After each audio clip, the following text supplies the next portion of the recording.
Welcome back to NM Classroom once again. So here, this is the last unit in this element. As I told you in the beginning of this element, there is likely to have minimum 40-50% of the marks from this element only. So this is a vast element that we already dealt: safety culture, improving health and safety culture, human factors influencing safety related behavior, risk assessment, management of change, safe system of work, permit to work, and the last unit is emergency procedures and first aid. This is quite interesting unit, and you can expect one question from this unit for sure. Okay, so what is meant by emergency? What is coming to your mind when we utter this word emergency? So of course a casualty is coming to our mind, isn't it? So emergency means even if we have taken all the controls, in spite of taking all the control measures with efficient and effective health and safety management team, with the use of risk assessment, by the help of method statement, by implementing permit to work system, and by applying all the technical and administrative controls and all following general hierarchy of controls, even though still things may go wrong. That is called a safety issue. That means always we are expecting the unexpected, even if we have taken all the measures in advance. That foreseeing is called emergency of an organization. So the better organization would always develop in advance all the emergency procedures. So normally, what are the emergency incidents coming to your mind? What kind of emergency incidents coming to your mind? The first incident to anyone, for sure, it would be fire, isn't it? Fire emergency. The fire alarm rings and people are rushing here and there and got burned and chewed and drastically die. So all these things are coming to our mind. But not only the fire is the emergency. If it's a bomb threat, that's also an emergency. If it's chemical spillage, that's also an emergency. If toxic gas release is an emergency. When an outbreak of disease is an emergency, kind of pandemic, and some natural calamities like earthquake and flooding, multiple casualty accidents, and all these security threats, this all could be called as various emergencies. Hey dear friend, so emergency is not just a single word, it communicates us in a big vast way. So it should come into our mind. So in order to effectively handle an emergency situation, definitely an organization should be well prepared in advance with emergency procedures. These procedures can be called as arrangements of emergency. Could be internal arrangements of emergency to deal with emergency situations. So what are the internal arrangements of an emergency situation which is foreseeably occurring in the workplace? Okay, so what are the points to be noted? What are the factors to be considered while developing an emergency procedure? Of course, the first factor is we should identify the foreseeable emergencies. And once you identify the foreseeable emergencies, we should develop a procedure for raising alarm in order to indicate this kind of emergency happened in the workplace. And we should develop some procedures to be followed, and we have to have provisions of suitable equipments to deal with the emergency situation, and we should appoint the responsible staff, nominating the responsible staff, and they will have dealing with the media in order to address this issue, and how to conduct emergency services and how to give the training. So these are the procedures to be followed. So what are the internal arrangements? Once again, I'll be dealing a bit brief. Okay, so the first point is identifying the foreseeable emergencies. See, I have told you that different arrangements, different emergencies are there, including flooding, earthquake, natural calamity, other natural calamities, fire, bomb threats, security issues, release of toxic gas, chemical spillages. These all are the emergencies, but we should identify what kind of emergency frequently occur or likely to occur in workplace. Maybe we don't need to have all the emergency arrangements, but if our organization is in general, every organization should have fire emergency arrangements. But when we are operating, when we are sailing in a ship, or in ocean, in a sea, the emergency is different. If it's a bomb threat, the emergency is different. So identify the foreseeable emergencies. Earthquake, in some places the earthquakes are frequently occurring. Japan, Indonesia, likewise the areas which are more prone to earthquake, so their emergency would be more related to earthquakes. So we have to identify the foreseeable emergencies. Once we identify these emergencies, then we should develop a procedure for raising alarm.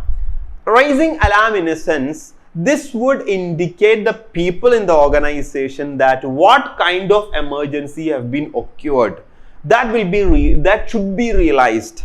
So for a fire emergency, one kind of alarm would be switching, and if it's a bomb threat, the alarm should be, it can be a public announcement, right?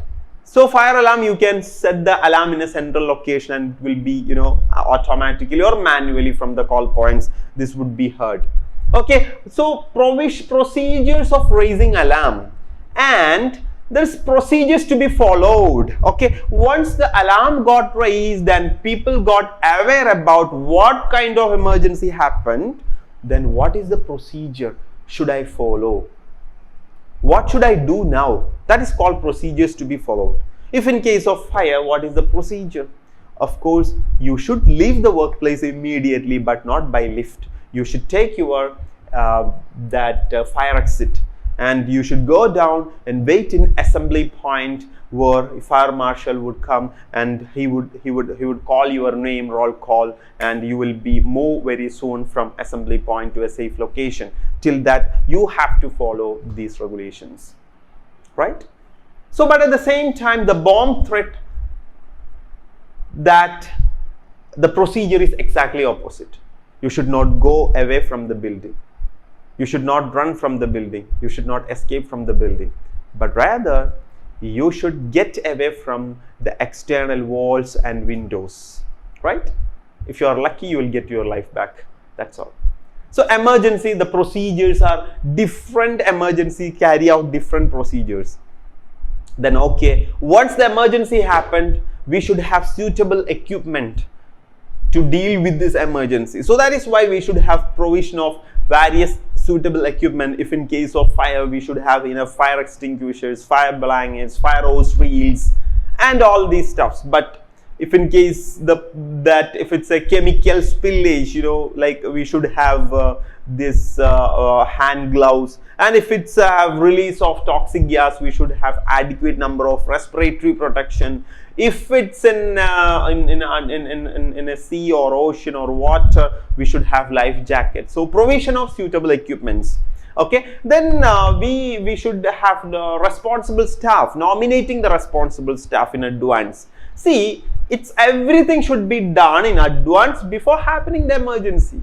Do not do all these things when the emergency occurs. No, we should be well prepared for attending an emergency, if in case. So, nomination of responsible staff. We should appoint the responsible staff. We should nominate the responsible staff in order to deal with the emergency. So, the particular time his duty will be completely. So, responsible staff, what is his duties? What are his duties? We could say in case of fire, a fire marshal or fire warden. He would be there and he would be checking that everyone is evacuated from the building. And he would be checking, is there any smoldering over here and there, and he would be assisting to extinguish the fire, and maybe he'll have to come again and come back forth and back to the building in order to ensure that no one is here in the cabin or the building. So these all are the responsible staff responsibilities. Okay, using effective use of fire extinguishers, assisting the fire rescue team. So these all could be the responsibilities of this person. And providing training, information, instruction. So if it's in case, we could give a public announcement system as an information or instruction. And we could give training on hand-on use of the effective use of the suitable equipments like fire, in case of fire, firefighting equipments. and if in case of toxic gas release, respiratory protective equipment, how to use it effectively. So we can give the training. And next point is dealing with the media, right? So as a new world is concerned, that everything will be catch up the media's attention. So what we give in the media, in print or visual media, that is a proof and empirical evidence to them. So we should already appoint the person, specific person in the organization. They should only deal with the media. They should have high emotional intelligence quotient. Otherwise, if they utter some words, that would be representing the whole organization, right? So it's very considerable issue. So that we should appoint the persons for dealing with media in case of an emergency. And the last point, I could say that emergency contacting services. See how to contact emergency service if it's in a remote location. What to do? We should have walkie-talkies, VHF radios, satellite phones, and mobile phones, and satellite phones, VHF radios, and we should have communication equipments. And we should also have national or international helpline emergency rescue numbers and all these things. And then we should have internal contacting arrangements, that whom to be reported. That means the responsible staff to deal with this emergency, he must get reported this issue. So we should always develop an emergency contacting services. So in short, these are the things already in advance should be developed even before in the emergency occur in the workplace. So what are they? Identifying the foreseeable emergencies in the workplace, then identifying the foreseeable emergencies in the workplace, provision of alarm system and the procedures to be followed, provision of suitable equipment, nomination of responsible staff, and training, dealing with media, and emergency contacting services. Okay, these all are the internal arrangements in order to carry out an effective emergency system in a workplace. Okay, so of course there is a question would come into the NIBOSH examination, which is why we should develop emergency system and arrangements. What is its importance? Do we have to develop emergency arrangements actually, in fact? And why we should do emergency arrangements in advance, and what is the importance of doing that? For what reasons we require to have emergency? Yes, of course, in order to reduce the impact of the event, in order to reduce the accident, number of accidents, injury, damage, death, people loss, property loss, equipment loss, machinery loss, substance loss, in order to reduce all the impacts and quickly come back, having a faster return to the normal procedures, right? We witnessed this during tsunami, that Japan have recovered very soon because due to their strong emergency system, right? So it would help them to quickly come back, quickly return to the normal working system. So that is why we are developing emergency procedures, and we are developing emergency procedure for we could say auditing and legal purpose. For sure we need it. And by developing emergency procedure, it will be demonstrating management commitment towards health and safety. And by developing emergency procedures, we could clearly identify what would be the role of first aider, and what would be the role of medical evacuation team and all.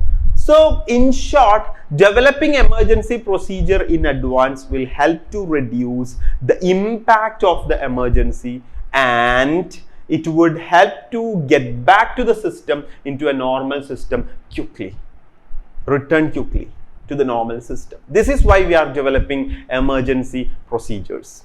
Clear? So what is meant by emergency? I hope you have a clear concept. And what are the different kinds of emergency, fire, bomb threat and all. And what are the arrangements to be done? What are the arrangements to be made? So that we have given many points, and why we should have emergency, so that we have already discussed. Okay, then let's move on to very close. These all are just coins, two-sided coins. Okay, the part of one side coin is emergency, another part of this coin is first aid. So first aid, what is meant by first aid? followed by an accident, we have to give a medical attention to the casualty or injured worker. So first aid means providing an immediate medical response. Immediate medical response will help him to promote, will help the person into the life. It is the gap in between life and death actually. So if we give the first aid, it's the immediate medical response to the foreseeable injuries. That is called first aid, right? So in order to carry out a first aid effectively, they should have many requirements. Out of it, there should be very good facilities. And we must have equipments including first aid box. And much more, we should have trained first aider. Trained first aider. Persons. We should have first aid personals. So the first point, we must have facility. What does it mean by facility? If it's a very small organization, we could convert a place, easily convert into the first aid. If in case of an emergency comes, a casualty or injured worker comes, a place should be easily convertible to the first aid room. If it's a big organization, we should have separate first aid room for that, in which the room should be environmental, should meet environmental parameters like adequate lighting, ventilation, heating, temperature, humidity.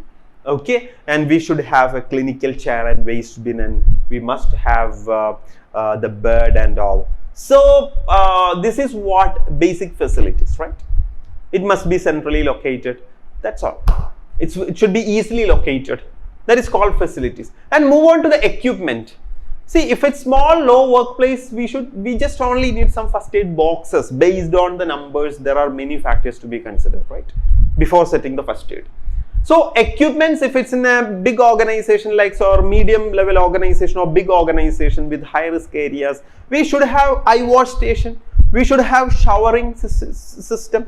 We must have emergency showers. We should have blankets, stretchers, wheelchair, and splints. Splints means if some damage to our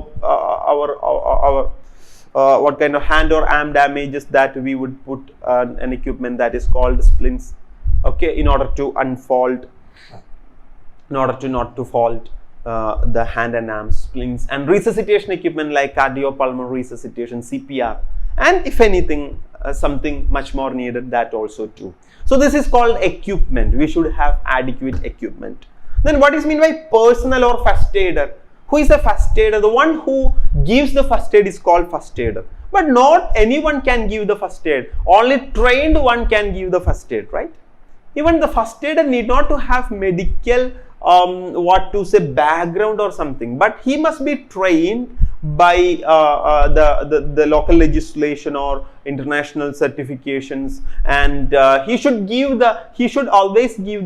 he must be given the refresher training in order not to fade his skills, because the first aider skills cannot be used all the time, because not all the times the accidents occur, even in some occasionally happening. So we should be giving him the refresher training to promote his skills, sharpen his skills and knowledge. Okay, so first aider basically he is attending the case based on 3 pieces. The first P called preserve life. His primary responsibility is preserve life. By his interference, his intervention on casualty should help the casualty to preserve his life. And by implementing the first aid by first aider, it should prevent the deterioration. Deterioration, in a sense, it prevent the person condition going from bad to worst. Okay, it prevent the deterioration, and it should promote recovery. His intervention must promote the recovery of the injured worker or the casualty. So these 3 pieces are the core primary responsibility of first aider: preserve life, prevent deterioration, promote recovery. Okay, so first aid provisions are basically 3. There should have facilities, there should have adequate equipments, there should have adequate number of first aiders in the workplace. This is what the problem here in the workplace. What are the factors to be considered while setting up first aid provision in the workplace? It's the most important question in the in above scenarios. See, if the given scenario and the question being asked based on the scenario, that what are the factors to be considered in order to set up first aid provision in this company, in this scenario. So there will be a scenario given for sure. So while we reading out the scenario, we could understand many points, right? Suppose, what are the points to be considered to set up a first aid in a workplace? Of course, we should identify what kind of hazards occurred in the workplace, what kind of injury occurred in the workplace, and what kind of hazards occurred in the workplace. So you can go to the situation and scenario. So you find that it's a kitchen work. So what kind of hazards can be seen in the kitchen work? Of course, knife is there. Of course, that substances and agents, cooking substance and agents is there. Fire is there. Yeah, there are many, so much hazards can be there, could be there. So we should consider these hazards, and based on these hazards, it may happen to the risk of getting cutting injury or burn by hot gas stoves and all. So these injuries will be considered, right? So based on that, we should set up the first aid in order to treat burn injury, cut injury, and bruises injuries, etc. Right? If it's in case of a kitchen. But if it's in case of work at height, the hazards is different. Not the knife, not the hot gas stove. So the hazards present in the workplace is much more important. The second point is that we should check, is there having any vulnerable persons involved? Presence of vulnerable persons will generate more risk. So there are more chance of accidents. So we should consider them very specifically. So while we develop first aid, we should consider their presence too. That means disabled worker, pregnant lady, young worker, and lone workers. We should be considering separately. Okay. Then we could say identifying the general risk level. See, if it's a very small organization with low risk, of course, the risk level is very low. So we could place some visible first aid box and kits here and there. That would be enough.